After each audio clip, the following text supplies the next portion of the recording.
Captain Sarah Chen walked into the biggest room she had ever seen. The ceiling stretched so high above her head that she could barely see it. Thousands of alien beings sat in curved rows that went up and up like a giant stadium. Their eyes, tentacles, and other strange body parts all turned to look at her as she walked across the polished floor. Her boots made small clicking sounds that echoed in the huge space. She wore her best uniform, the dark blue one with gold buttons that her grandmother had sewn by hand. The Earth flag on her shoulder seemed tiny compared to the massive banners hanging from the walls around her. This was the Galactic Council on Nexus Prime, the most important place in the galaxy. Sarah was here to ask for something no human had ever asked for before. She wanted the galaxy to accept Earth as a full member of the Galactic Federation. She stopped at a small platform in the center of the room and looked up at the alien leaders sitting in the highest seats. Their chairs were made of materials that glowed with soft light. Some of the aliens had 4 arms, others looked like giant insects, and a few seemed to be made of living crystal. "Honored council members," Sarah began, her voice carrying clearly through the room. "I am Captain Sarah Chen of the United Earth ship Defiance. I come here today to speak for all humans." A creature with purple skin and too many eyes leaned forward. This was Admiral Zex Thul of the Vorthak Empire. His people controlled half the galaxy's military forces. When he spoke, his voice sounded like rocks grinding together. "Little human," he said, and Sarah could hear the smile in his voice even though she could not see his mouth. "We have looked at your ships. We have studied your weapons. You still throw chunks of metal at your enemies. How? Primitive." Laughter rippled through the great hall. Not kind laughter, but the cruel kind that made Sarah's face grow hot with anger. She kept her expression calm, just like they had taught her in diplomatic training. A being made of living crystal spoke next. Its voice rang like wind chimes in a storm. "The Crystalline Collective finds your electromagnetic toys quite amusing. Do you truly believe such ancient methods can compete with plasma technology?" Sarah looked around the room. Every alien face showed the same expression she had seen so many times before. They thought humans were stupid. They thought Earth was a backward little planet with nothing useful to offer. "Council members," Sarah said, keeping her voice steady. "Humans have been at war for thousands of years. We know how to fight. We know how to build weapons that work. Against other primitives, perhaps," said Zex Thul. His 4 arms waved dismissively. "But the galaxy has moved beyond your crude kinetic weapons centuries ago. Energy beams, plasma cannons, antimatter torpedoes. These are the tools of modern warfare." The alien leaders whispered among themselves in languages that sounded like music, buzzing insects, or flowing water. Sarah caught words here and there. Backward. Useless. Harmless. Finally, a tall alien with skin like silver metal stood up.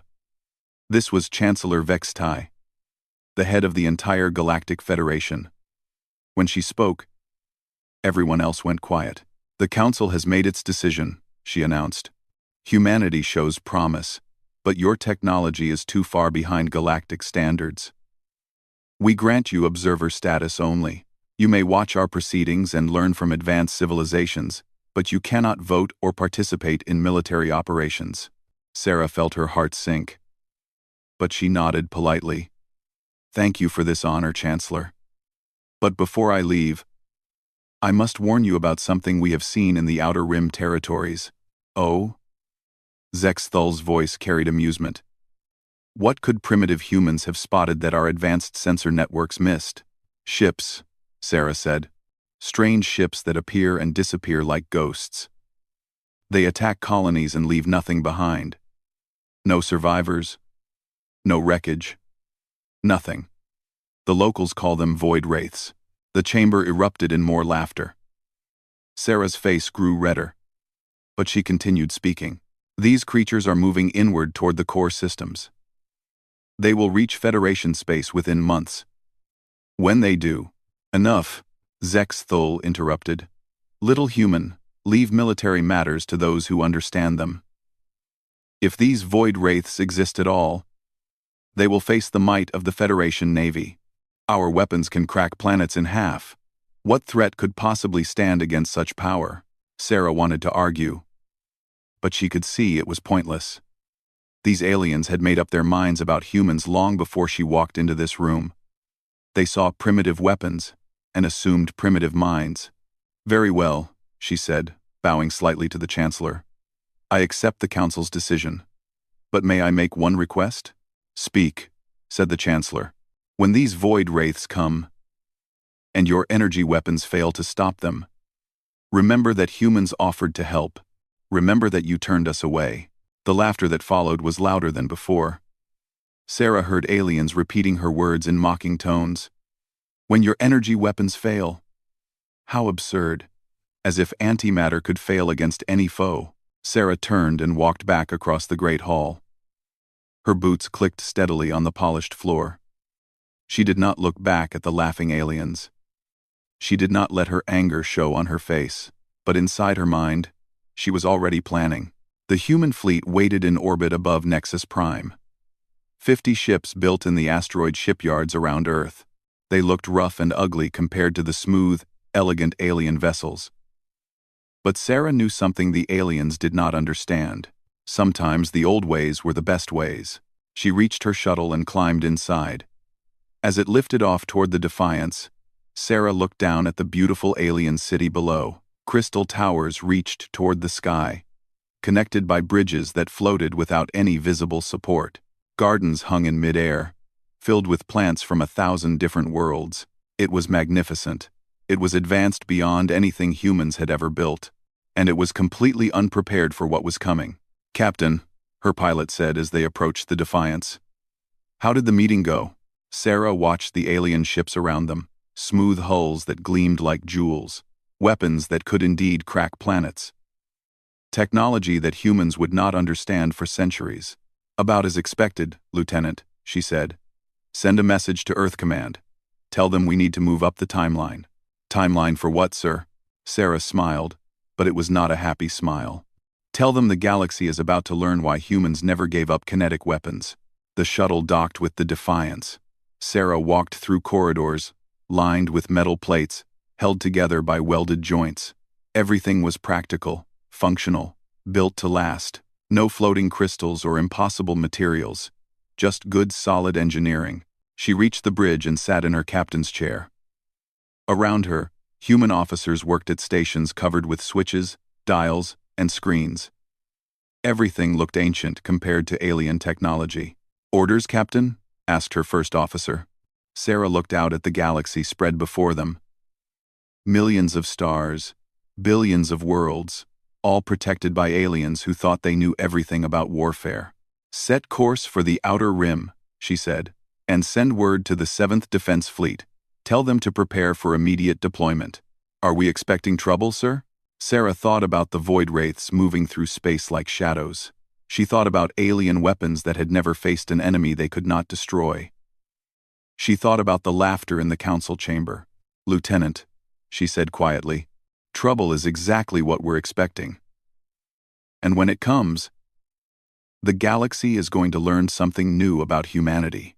Outside the viewports, alien ships continued their elegant patrols around Nexus Prime.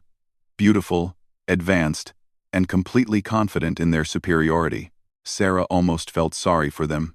3 months after the council meeting, the first attack came without warning. The mining colony on Zirion 7 was home to 12 million people. Giant machines worked day and night pulling rare metals from the planet's crust. Families lived in comfortable domes scattered across the surface. Children played in parks with artificial gravity. It was a peaceful, productive world on the edge of Federation space. At exactly 1400 hours local time, the sky began to bend. Commander Thekvar of the Federation Defense Station watched his sensors with growing confusion. Something was approaching Zerion 7, but his instruments could not decide what it was. One moment they showed empty space. The next, they detected massive ships moving at impossible speeds. Then nothing again. Sir, called his sensor operator, a young Altarian with 4 eyes and green skin. I'm reading gravitational distortions, but no solid objects. Energy signatures are. They're unlike anything in our databases. Tekvar was a veteran of 30 years in the Federation Navy. He had fought pirates, rebels, and rogue AI systems. He had seen every type of ship and weapon the galaxy had to offer. But this was something new. "Send an alert to Zirion 7, he ordered. "Tell them to raise their planetary shields." Before the message could be sent, the sky above the planet simply tore open. Ships emerged from the tiers in space itself. They were not built like any vessel Tekvar had ever seen. Instead of metal hulls, they seemed to be made of darkness held together by will. Their surfaces rippled like water, showing glimpses of stars that should not exist. When he looked directly at them, his eyes began to hurt. "By the ancestors," whispered his weapons officer. "What are those things?"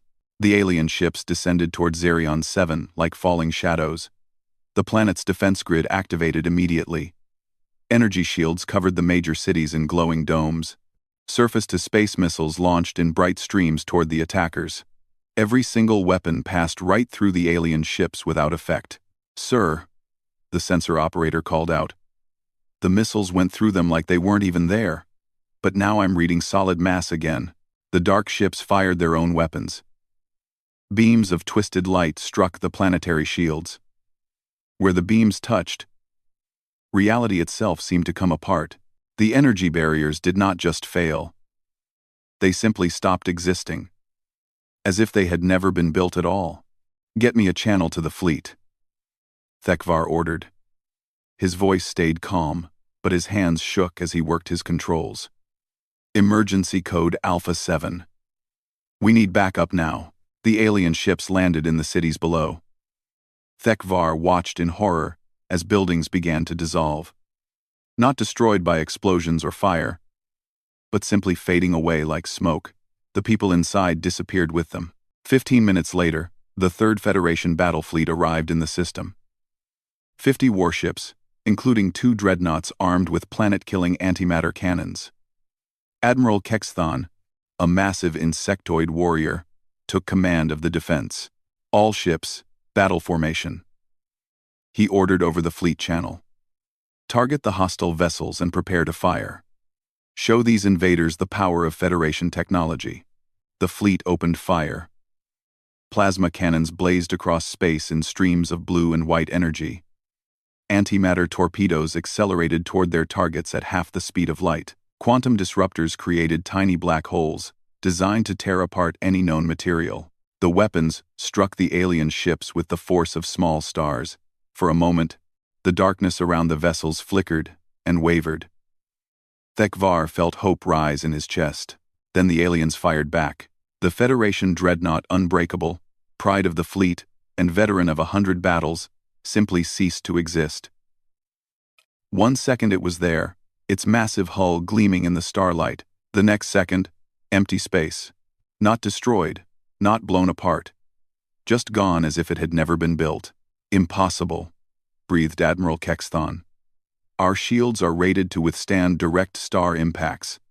How could his own ship, the Righteous Fury, shuddered as an alien beam struck its hull? The metal began to fade away in patches. Emergency alarms screamed through the corridors. "All ships, retreat," Kexthon ordered. "Fall back to minimum safe distance." The fleet pulled away from Zirion 7. But it was already too late. Below them, the planet's surface had become smooth and empty. 12 million people, along with their cities, machines, and homes, were gone. Nothing remained but bare rock under an empty sky. The alien ships rose from the planet's surface and vanished back into the tiers in space. The holes in reality closed behind them, leaving no trace they had ever been there, except for the dead world below. Over the next 2 months, the attacks continued. The Void Wraiths, as the terrified populations began calling them, struck 7 more systems. Each time, Federation fleets responded with everything they had. Each time, their most advanced weapons proved useless.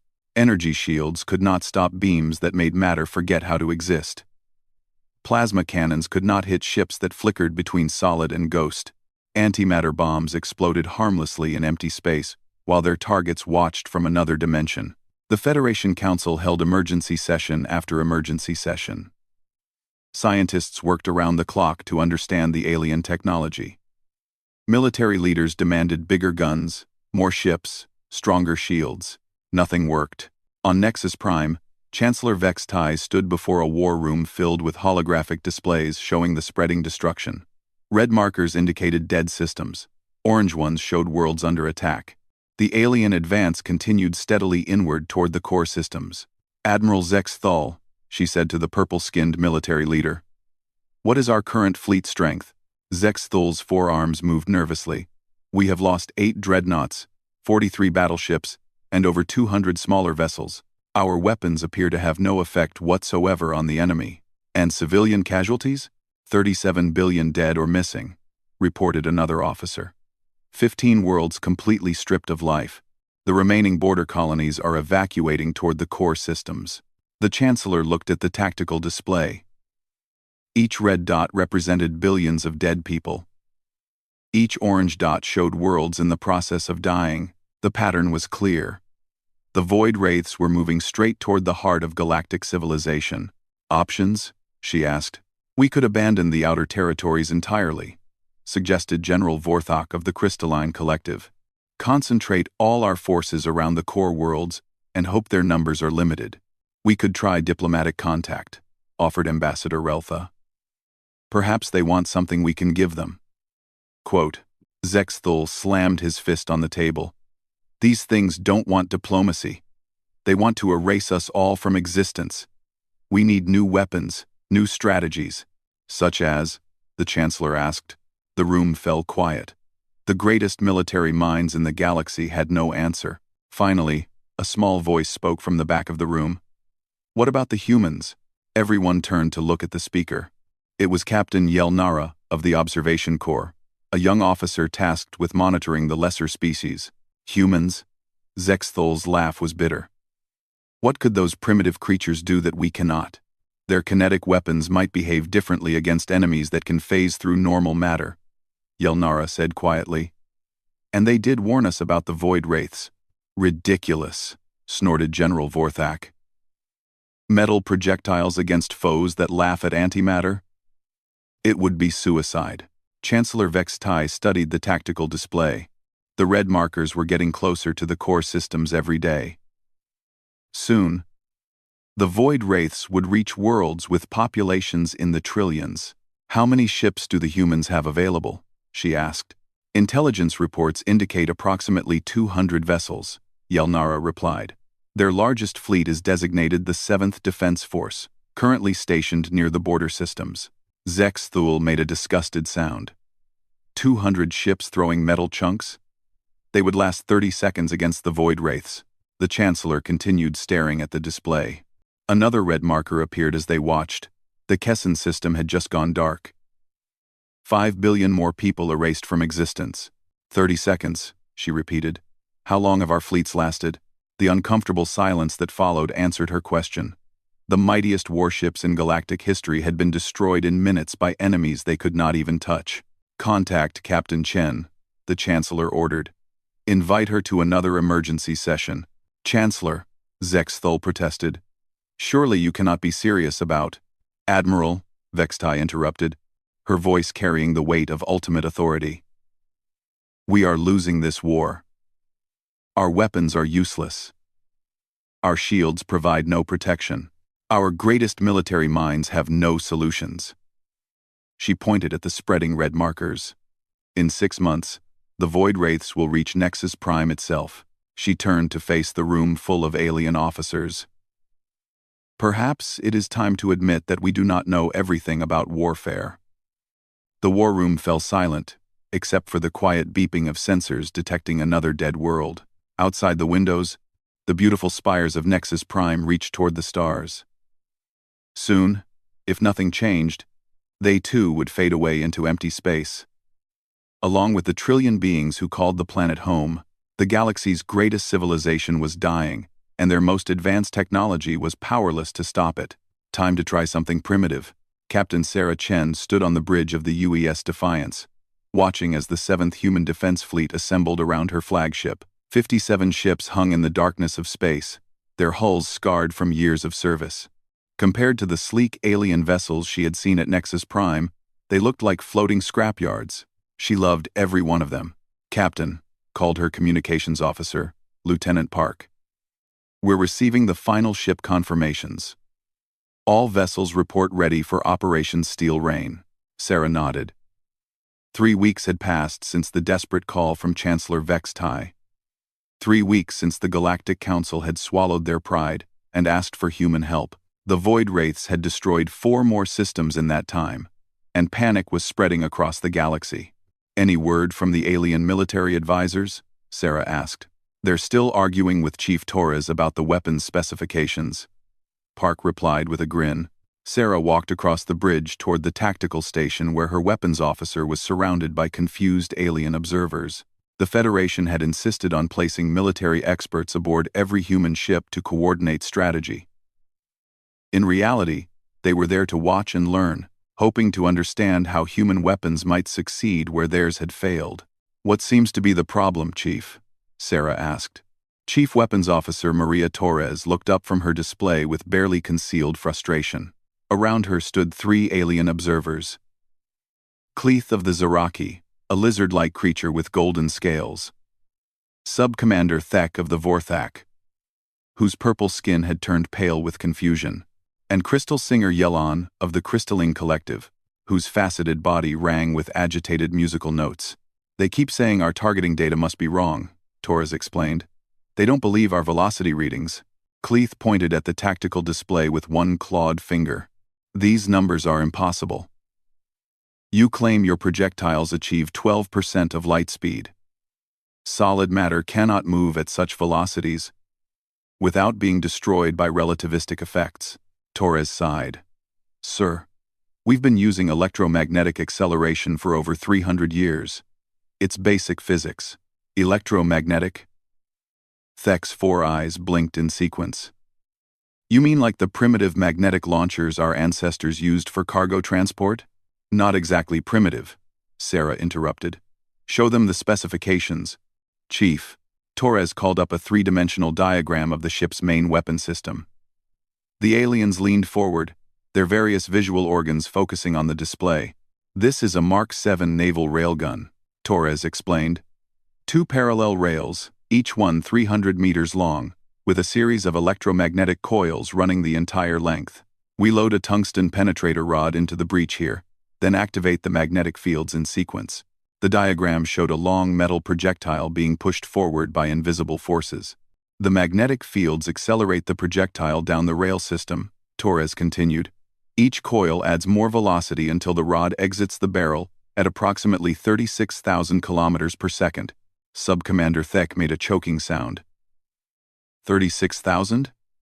That is significant fraction of light speed. 12.3% to be exact, Torres confirmed. Crystal Singer Yelon's body chimed with distressed harmonics. "But the energy requirements. The power systems needed for such acceleration must be enormous." Sarah smiled. "Chief, show them our power grid." The display shifted to show the Defiance's internal systems. Instead of the elegant energy crystals or exotic matter reactors the aliens expected, they saw something much more familiar. "Nuclear fusion reactors?" Cleith sounded confused. "But those are ancient technology. How do you generate enough power for electromagnetic acceleration?" "We use 6 fusion reactors running in parallel," Torres explained. "Each one produces about 2 gigawatts of power. When we fire the railgun, all 6 reactors dump their energy into the magnetic coils simultaneously." 12 gigawatts, whispered Thek. "For a single shot? That's just our main gun," Torres said cheerfully. "We also have 12 smaller railguns for point defense. Plus our missile systems." The aliens exchanged glances. In their experience, weapons that required massive energy input delivered massive energy output. Plasma cannons and antimatter torpedoes worked by converting energy directly into destructive force. But these human weapons seemed to work differently. "I do not understand," Yelon chimed. "If you use such enormous power, where does the energy go?" "Your projectiles are simple metal rods with no explosive warheads." Sarah and Torres exchanged amused looks. The energy goes into kinetic motion, Sarah explained. When something that weighs 500 kilograms hits a target at 12% of light speed, it doesn't need explosives. NEP. CO 50. Cleith's scales rattled nervously. How much kinetic energy are we discussing? Cleith's scales. Torres worked her calculator for a moment. Approximately 43 trillion joules per shot. The bridge fell silent. Even the human crew members looked impressed by the number. For comparison, Sarah added helpfully, that's roughly equivalent to a 10-megaton nuclear bomb, except it's all concentrated into a projectile the size of a telephone pole, moving at relativistic speeds. Subcommander Thek sat down heavily in the nearest chair. By the ancient ones, he breathed. And you can fire these kinetic bombs. At what range? Effective range is about 2 light minutes, Torres replied. Beyond that, target tracking becomes difficult, and travel time increases significantly. 2 light minutes, Cleith repeated. That is 20 times the range of our plasma cannons. Sarah walked over to the main view screen, which showed the Xerion system ahead of them. Long-range sensors indicated a massive Void Wraith dreadnought orbiting the dead planet, along with several smaller escort vessels. The Federation task force is holding position at the outer edge of the system, reported Lieutenant Park. They're maintaining a safe distance of 10 light minutes from the enemy. Safe distance? Sarah laughed. Chief, what's our status? Railgun batteries charged and ready, Captain, Torres replied. All 6 reactors at maximum output. Target lock acquired on the enemy dreadnought. The alien observers looked at their own sensors in confusion. Captain Chen, Cleith said urgently. Our instruments show you are targeting the Void Wraith vessel from extreme range. Even if your weapons could reach such distance, how do you expect to hit a moving target? Sarah settled into her command chair. Computer, she called out. Display targeting solution for primary target. A complex web of calculations appeared on the main screen. Trajectory lines, velocity vectors, gravitational influences, and timing calculations filled the display with numbers and curves. The computer tracks the target's movement and predicts its position, Sarah explained. When we fire, the tungsten rod will travel for 16.7 seconds before impact. The targeting system calculates where the enemy ship will be at that exact moment. But what if the target changes course? Thek asked. At 12% of light speed, they have less than 17 seconds to detect the incoming projectile and take evasive action, Torres said. Most ships can't even complete a course change in that time. And if they can phase shift like the other Void Wraith vessels? Yelon's crystalline voice carried worried harmonics. Sarah's smile grew cold. That's what we're here to find out. The Federation fleet hung in the distance, their crews watching through telescopes and long-range sensors. For 2 months, they had watched Void Wraith ships shrug off antimatter explosions and laugh at quantum disruptors. Their own weapons had proven completely useless against enemies that could exist in multiple dimensions simultaneously. But kinetic energy was different. Kinetic energy was pure physics. Newton's laws didn't care about exotic matter or dimensional phasing. When something solid moving at significant fractions of light speed hit something else, the results were predictable. Captain, Torres called out. All weapons systems show ready. We have a clean shot. Sarah looked at the alien observers. Their faces showed a mixture of hope, fear, and confusion. They had seen their greatest warships destroyed in seconds by enemies they couldn't even touch. Now they were pinning their hopes on humans throwing metal rocks at impossible speeds. Chief Torres, Sarah said quietly, I want you to think very carefully before you answer this question. In your professional opinion, what will happen when 500 kilograms of tungsten, moving at 36,000 kilometers per second, hits that Void Wraith dreadnought? Torres was quiet for a long moment, studying her calculations. Ma'am, she finally said, I believe that dreadnought is about to learn why humans never stopped using kinetic weapons. Sarah nodded. All hands, this is the captain. We are about to fire the first human shot in the war against the Void Wraiths. Whatever happens in the next few minutes will be remembered by history. Make sure it's something we can be proud of. She turned to Torres. Chief, you have permission to fire when ready. Torres's hand moved to the firing control. Aye aye, Captain. Main railgun. Target locked. Firing in 3, 2, 1. The Defiant shuddered as 12 gigawatts of power discharged through the railgun coils.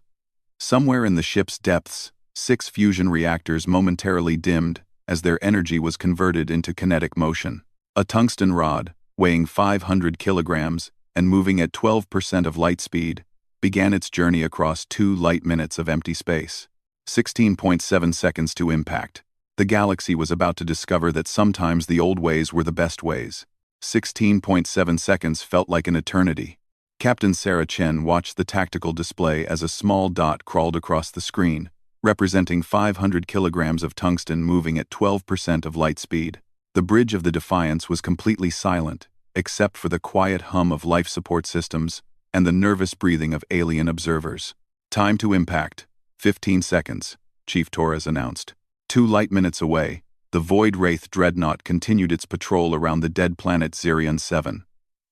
The massive alien vessel moved with the confidence of a predator that had never known fear. Its hull rippled between dimensions, sometimes solid, sometimes translucent. Always terrifying. Subcommander Thek of the Vorthak pressed his face against the bridge viewport, his purple skin pale with worry. It's not changing course, he whispered. Why isn't it trying to evade? 10 seconds to impact, Torres called out. Crystal Singer Yelon chimed softly. Perhaps it cannot detect the projectile. Our own sensors barely track it at such velocities. Cleith's golden scales rattled. Or perhaps it simply doesn't care. We have seen these creatures ignore direct antimatter strikes. 5 seconds. Sarah's hands gripped the armrests of her command chair. Everything humanity had worked toward, everything they had built and learned and prepared for, came down to this moment. 1 tungsten rod, 1 shot, the reputation of an entire species traveling at 36,000 kilometers per second. 3, 2, 1, impact. The tactical display flashed white. For a single instant, a new star blazed in the Zirion system. The tungsten rod struck the Void Wraith dreadnought's hull with the force of a 10-megaton nuclear explosion concentrated into a space the size of a dinner plate. But this was not just an explosion. This was physics in its purest, most violent form. The tungsten penetrator, moving at relativistic speeds, did not simply damage the alien hull. At 12% of light speed, the kinetic energy was so enormous that it overwhelmed every known law of physics except the most fundamental ones. The projectile's momentum was unstoppable. Its energy was absolute. The Void Wraith ship, 3 kilometers of impossible alien architecture, simply ceased to exist. Not destroyed in a shower of debris, not blown apart by explosive forces. The kinetic impact had converted both the tungsten rod and a massive chunk of the alien vessel directly into energy, creating a brief flash of pure annihilation. Where the dreadnought had been, empty space remained. The bridge of the Defiance erupted in cheers from the human crew. But the alien observers stood in shocked silence, their various sensory organs struggling to process what they had just witnessed. Impossible, breathed Subcommander Thek. Our sensors show. They show complete matter conversion. The entire forward section of that vessel was atomized. Cleith's scales had turned from gold to silver with shock.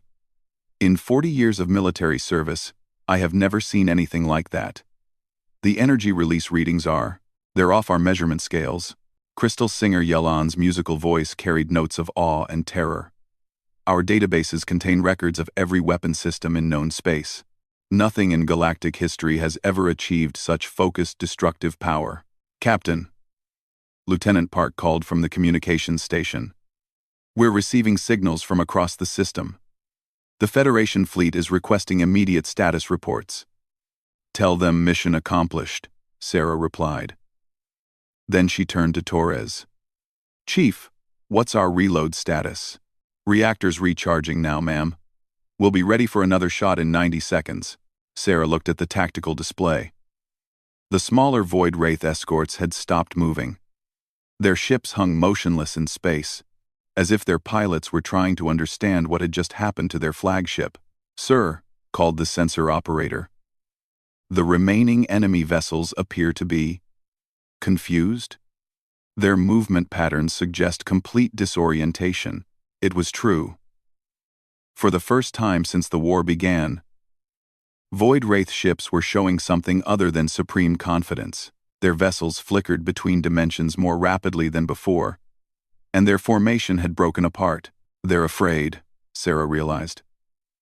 "They've never lost a ship before. They don't know how to react."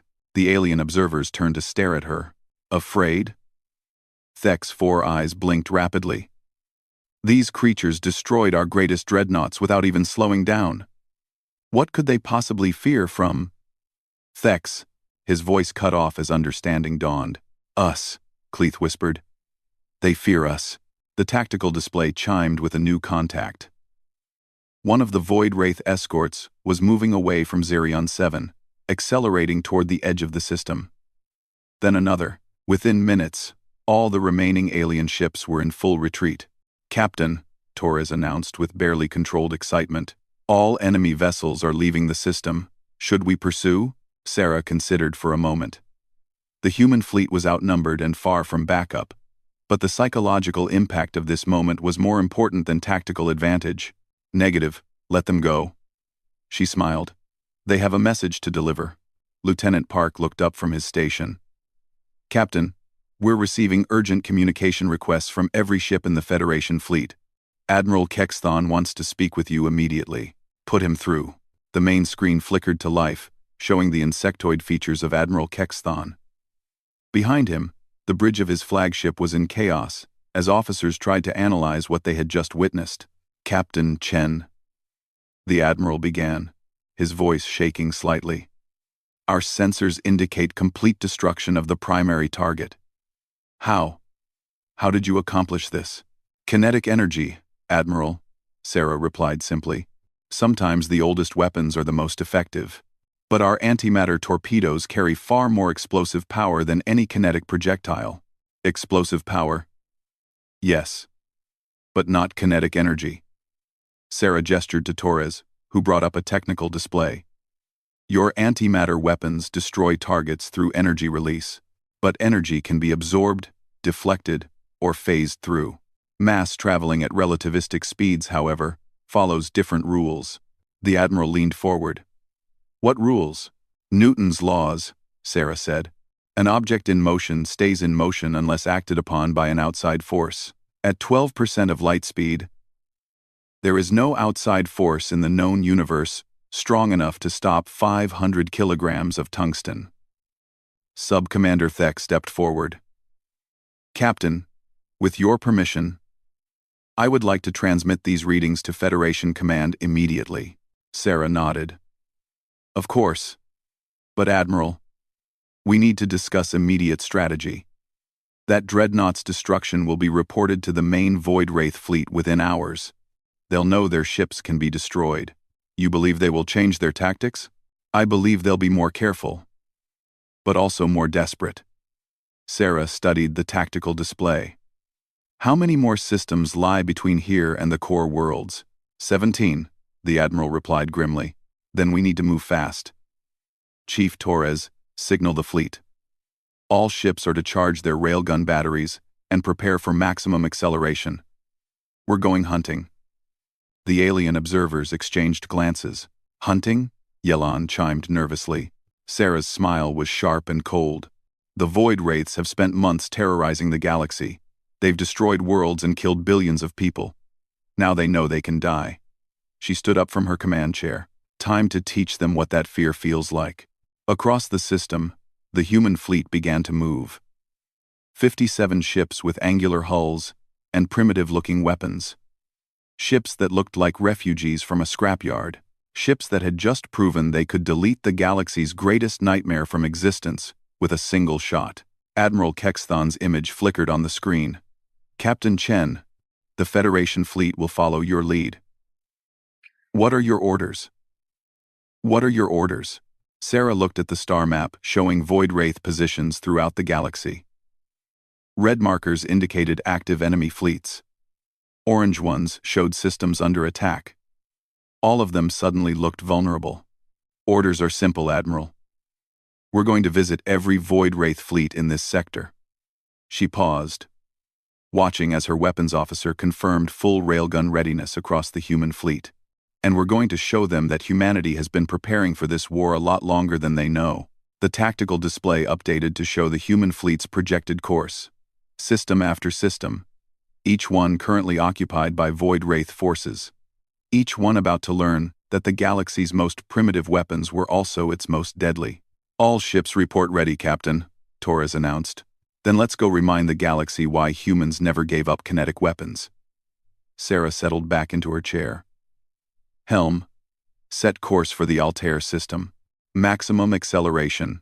As the Defiance and her fleet mates jumped to hyperspace, subspace communications carried news of the impossible across the galaxy. The Void Wraiths could be killed. The humans had done it, and they were just getting started.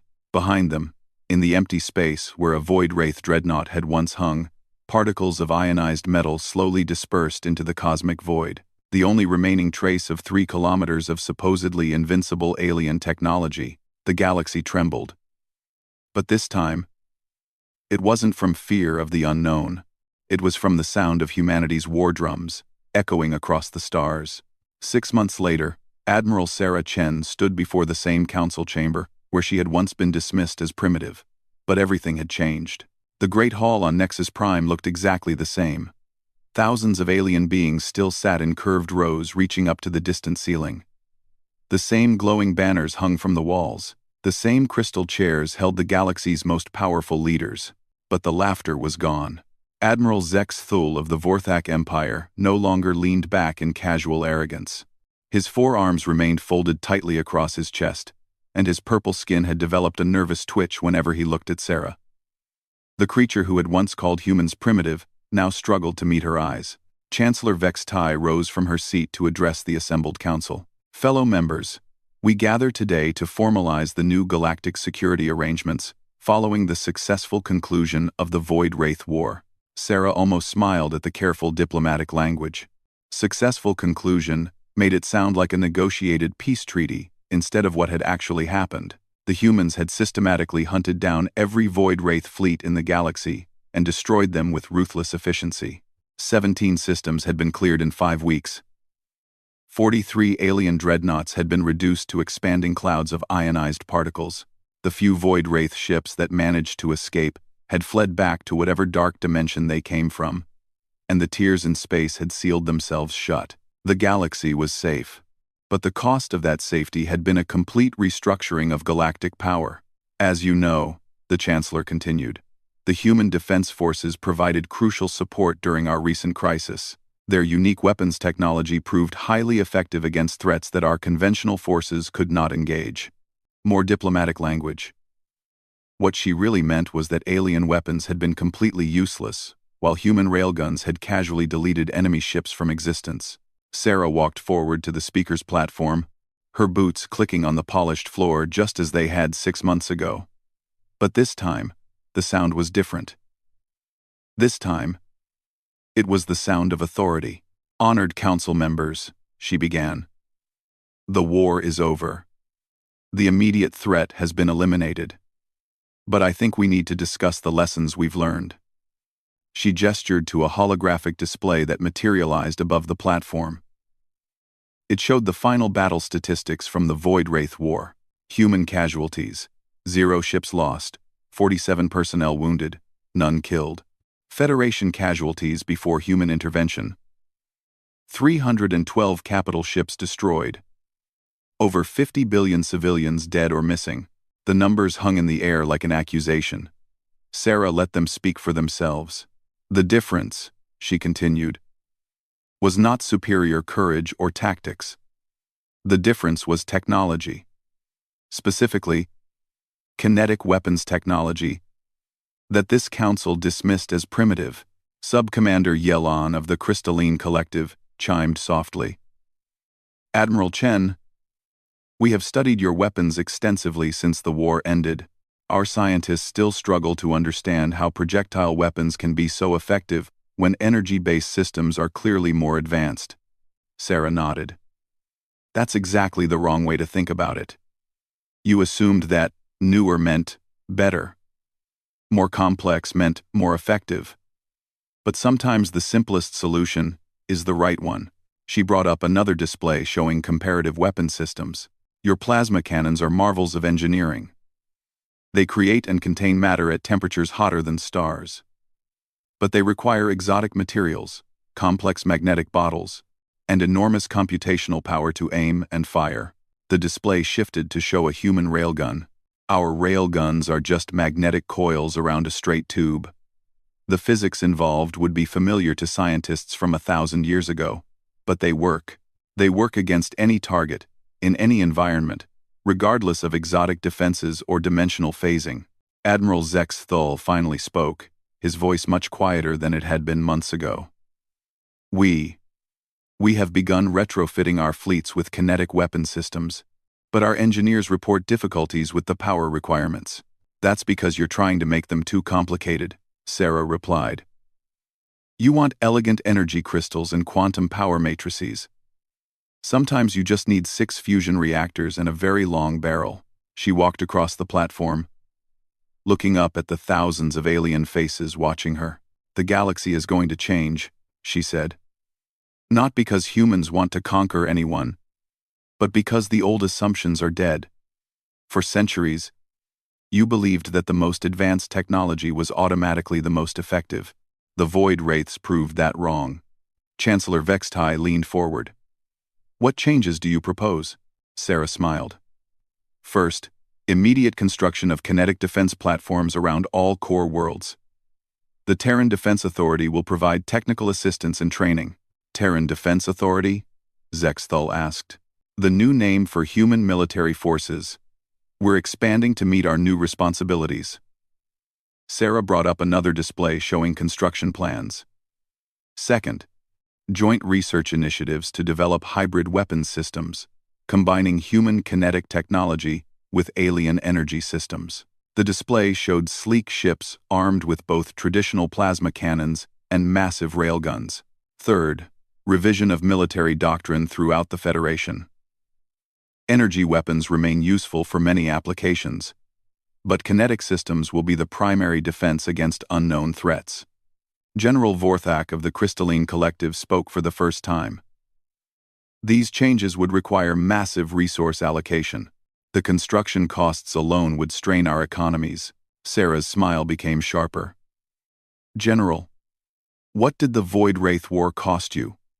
50 billion dead civilians, 300 destroyed capital ships, 15 entire star systems stripped bare of life.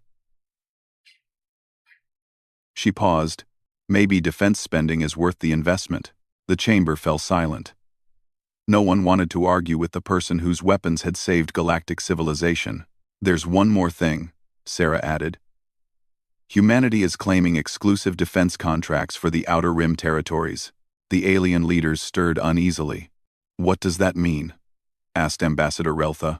It means human fleets will patrol the border systems where new threats are most likely to emerge.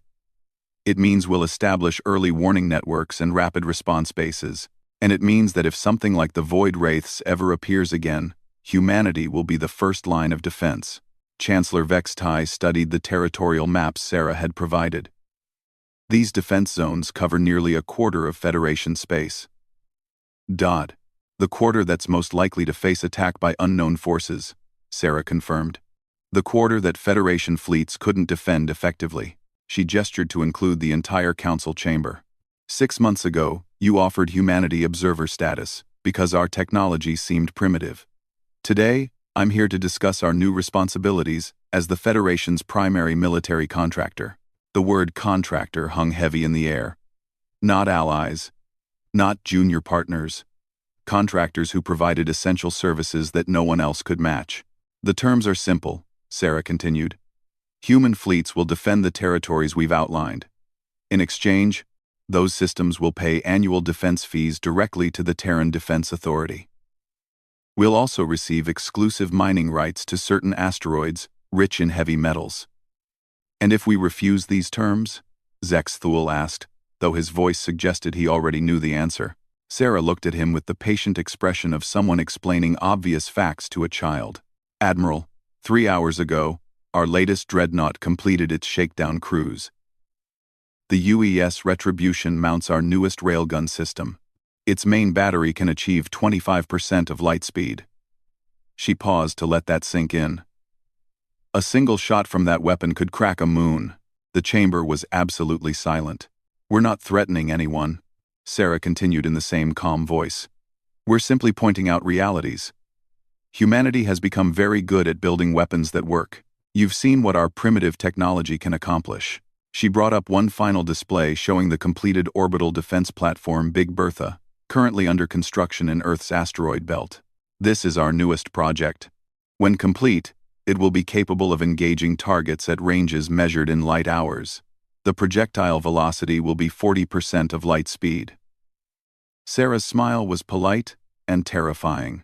We call it a system defense platform, but honestly, it could sterilize planets from the next star system over.